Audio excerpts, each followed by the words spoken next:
عليكم ورحمة الله وبركاته. مركلة مرة سو دوادا waxaan cashirkan idinku tusi doonaa sida laptopkaada markuu ka diido inuu screen recording uu ku sameeyo aad u hagaajisan lahayd. For example, tusaale waxaan dhahay control+G aan taabtay, waxaan rabay inaan screen recording aan sameysto.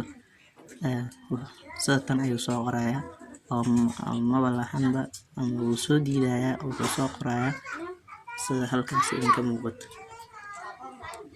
Game features are not available for the Windows desktop or File Explorer. Okay, let us start right now. Aan bilaawno marka hadda.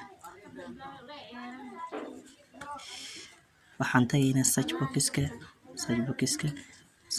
markaan joogno caadi directly setting-ka ayaan tagaynaa, ama the PC setting ama the Windows 10 setting hadba saad u taqaanid. Dhag waan furayaa, waxaan directly u aadayaa apps aan furayaa. Apps markaan joogo halkaan ayaan imaanayaa oo sida tan idin muuqato search this list file. Halkaas ku dhufanaysaa. Ogow markuu uu ka diidayo laptopkaada inuu screen recording uu ku sameeyo, Xbox-ka ayuu ka cilidaysan yahay ama virus uu ka qabaa. Receipt waa inaad dhaqdaa marka Xbox-kaada si uu kugu ogolaado. I will search here Xbox.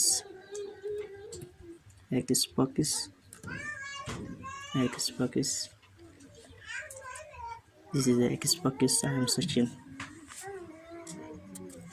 This is the Xbox I am searching. Then click advanced option.